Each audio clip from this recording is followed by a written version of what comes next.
I know we've been doing Operation Christmas Child for a long time, so much so that I think you're very used to seeing it. I don't know how often you have been able to see the result of what you've done. Sometimes we get letters from kids and I forward them on to you if your name is on the letter. And I think that that's a pretty cool way to have a tangible moment of, wow, this really did get to somebody and it really did affect their lives. Today we've brought you a moment like that. We are fortunate enough to have Alex Sanjamana here, who is just graduated from college and actually received a box as a child. And I think he's going to tell you a little bit about that story, so please welcome him.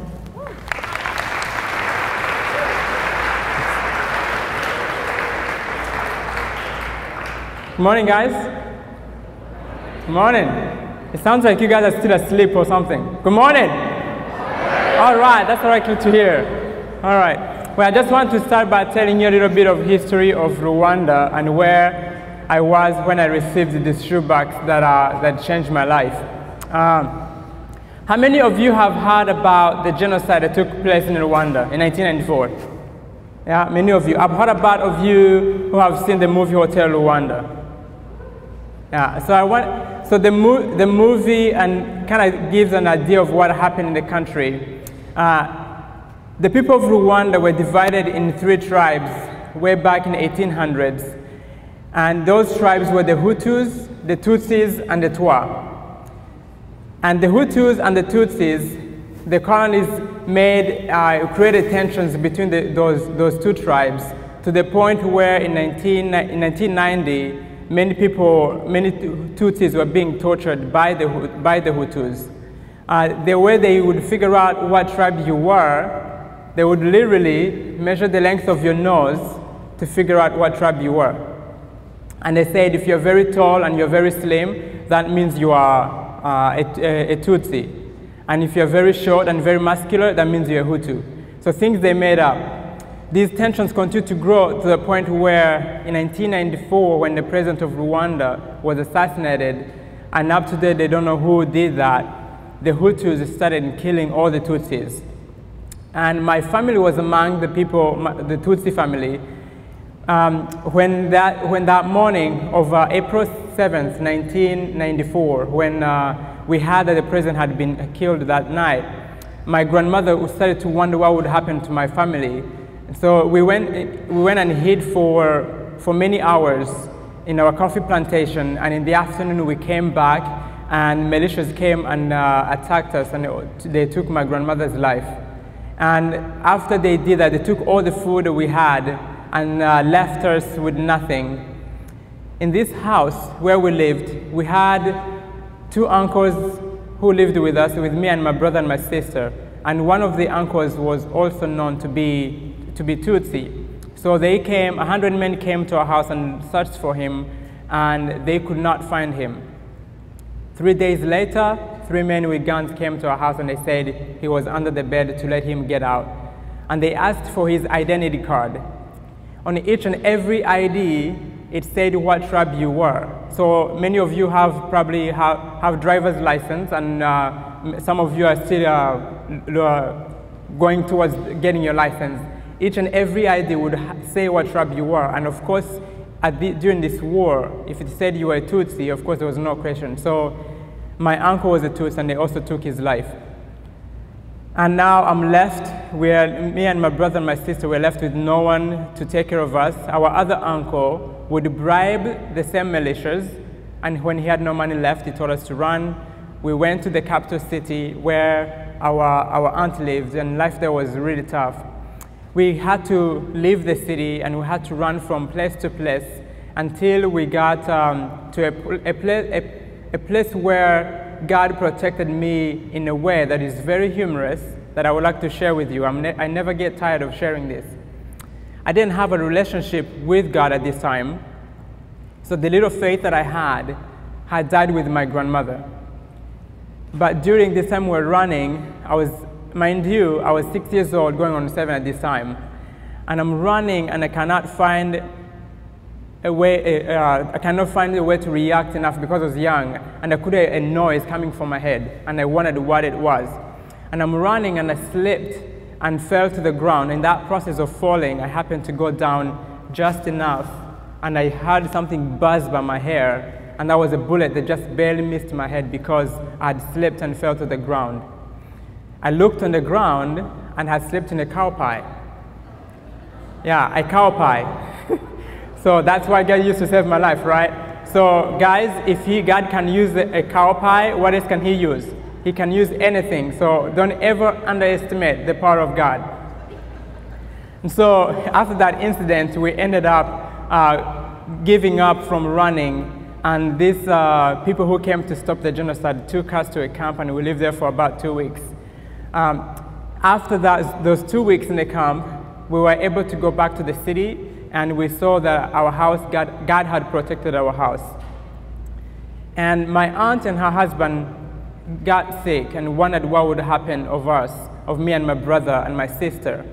So before my aunt passed away, she decided to put us into this orphanage. And while we were in the orphanage, 3 months later, our aunt also passed away. So now we're literally left with no one.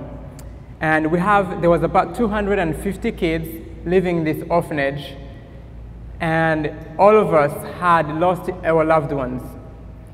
And I can remember many nights sleeping with nightmares after nightmares. And at this time, when all of us have lost all hope, there's one ministry that came to our orphanage. Samaritan's Purse was in Rwanda already, had established a hospital in the capital city, and their project, Operation Christmas Child, wanted to do something for a few of the 400,000 orphans that were left by this war. And they came and they delivered shoeboxes in our orphanage. Now, I'm going to tell you, take you on a journey on this day when I got my box. Do you remember how excited you are always packing those boxes? You're lining up and you're getting ready to put those items in a box. Now think of 250 kids told to go in the yard and line up, and they're going to get a gift that came from America. These children who haven't received a gift probably in our lifetimes. And we line up and we get that gift. As they pass out the gifts, they said, do not open those gifts until 250 of them have been passed out. That's 5 minutes, right? That seemed like 5 hours to us. Tell me, how many of you have been able to hold your Christmas presents for 5 seconds in the morning? Tell me. No, nobody can have it. I can't even do it today. But we were able to open that gift and looking and seeing those school supplies, the toiletries, the little Smarties that looked like pills, and we were afraid to eat them because we didn't know what they were. And things like a hair comb that was so unique that I kept for over 3 years. This hair comb was two of my favorite things that was in the box. You could flip it on one side, a pick came out, and then you flip it again, a brush came out. Yeah, so I kept that comb in my pocket, going everywhere for about 3 years, and I use it all the time. But another item that really stood out to me, let me see if you can try to figure this out, okay? This thing didn't smell good, it didn't feel good, and I hope it would taste good. It was red, it was white, and I didn't know what it was, and I chewed it with the plastic on it for the very first time. Who can guess what that was? A candy cane, yes, awesome. Yeah, that was my very first time eating a candy cane that reminded me, that put a smile on my face and reminded me that someone out there was thinking about me. And at that time, that's what I needed. How many of you don't even have to think about getting a candy cane? It's so easy to get it, right? But at that time when I needed something to give me hope, a candy cane was one of those items that put a smile on my face. So a year after my shoebox experience, I was able to go with the African Children's Choir, and we went to Uganda and we learned English, and we came to the US to travel and sing. But while I was in Uganda, God started to get a hold of my heart, and I was asking myself these questions. Why am I alive? Why about 1 million people lost their lives in a matter of 3 months? Why me? I walked right through it, but I wasn't killed. My grandmother and my uncle were both killed right in front of me, but why me? And I asked this question: if there's a God who cares for his people, why would he let this happen to the people of Rwanda? And I could not find the answers. And as I continued to read the Bible, and as people continued to help me understand how God loved me and he loved his children, and I couldn't ignore that love that he showed me, I started to see how he was with me through the war. For example, throwing a cow pie right in front of me so I can fall down in order for him to save my life. I started to see him work. And I was reading the Bible really hungry, reading the Bible in Kinyarwanda and reading the Bible in English. At this time I'm 9 and I have no idea, with no context or anything. I was reading the Bible, just searching for something. No idea who God was talking to, no history of the Bible. I knew who the Israelites were, but I didn't really know the history. And I continued to read. I read the Jeremiah 29:11 without any context, any knowing the history of that verse, of even the book of Jeremiah. And I can remember when those words said, that for I know the plans I have for you, declares the Lord, plans to prosper you and not to harm you, but plans to give you a hope and a future. Those words, those are the words that really answered my questions without even knowing who they were talking to. And I started to see how God he was with me the whole time. And so that's when I gave my life to Christ, and God has continued to help me understand how much he loved me. But the story doesn't stop there, is that while I continued to know him, he also challenged me that the people who killed my family were also created in God's image, that he also loved them. And now it's something that I did not want to hear for the longest time.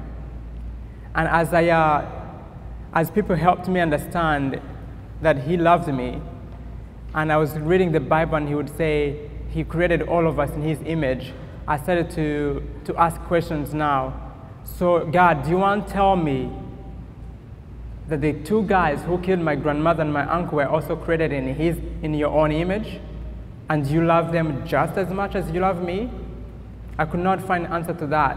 And I was so bitter, angry, because I wanted them to pay for what they did. And as I continued to understand that love, I prayed a prayer, the Lord, help me, if you want to heal me, to forgive, help me do it face to face someday, because mind you, these people were not strangers. I knew them by name, I knew who they were. And so I prayed, Lord, help me reach to this point where I can forgive them. Someone explained it to me this way, that when I was bitter and angry towards them, it's like I was taking a glass of poison and drinking it and hoping it would kill them. But what was it doing? It was killing me from inside out. And so in 2010, 2008, I got to go to Rwanda to try to meet with those guys, and it didn't happen. But recently in March, I went to Rwanda with Operation Christmas Child to deliver shoeboxes in the same orphanage I grew up in, and we were able I pursued trying to meet the guys again, and I was able to meet a guy who killed my uncle and share that love of Jesus Christ in him, to plant that seed of hope and the peace that can only come through Jesus Christ. And it was such the most peace I've ever felt, being able to listen to that testimony from his point of view, but also see how God has continued to work. I tell you my story not for you guys to feel pity for me whatsoever, or to say, look at him, he's got it all together. No, it's an ongoing process today that I'm still working on. But I just want to tell you that God can work in miraculous ways. And the God who protected so many people in Rwanda is the God just working in each and every one of you guys' lives. And it's the same God using something very small, very insignificant as a shoebox filled with items that we may take for granted. And he's taking those items to help a child understand that Jesus Christ loves them very much. And at that time, when I was young, that's something that I needed to hear. And God used that to help me understand. So I want to really encourage you that whatever you're going through in your life, I don't know. For me, it took only one person one day during the African Children's Choir that said, Alex, tell me your story. Tell me what happened during the war. It was that moment that I started to see me sharing that story that helped me continue to heal. As I told it, it was more of a therapeutic part in my life. And it helped me to heal to the point I'm able to stand in front of you today and share that story again. Without that person asking me, Alex, help me understand, tell me what happened, tell me your story, I wouldn't be standing in front of you today. I wouldn't have had the courage to heal. I don't know where I would be. I would be still in that bitterness and anger.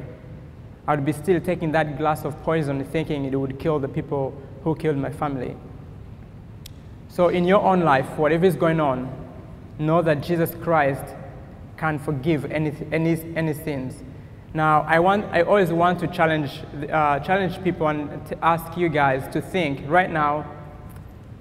If you have tuned out before, I would like you to come back and listen to this question. Think of the person who has caused you the most pain in your life. Maybe that person even is in this room. What if all of a sudden you had to sit in front here, right here in the middle of this gym, and share a meal together? What would be your reaction? Your reaction would determine whether you've healed or not. And I just want to give you that challenge to help you have the peace that Jesus Christ offers. But it will only start with you wanting that peace. And that may be finding someone, a mentor in your life. I have so many mentors that have helped me heal. And one of those mentors is that person who asked me about 10 to 15 years ago, asking me, what is your story? Each and every one of you in this room has a testimony that God has given you to tell. In Africa, many people have testimonies, and those testimonies are very dramatic because of war. But your testimony is more of an internal testimony that God has given you to tell. So get out there and share your testimony, because God has given you a testimony to tell, and He loves you very much. He loves you very much to the point where even the person who has caused you the most pain, He loves you this much, the same. So thank you so much for having me, and thank you for packing shoe boxes, and may God bless you.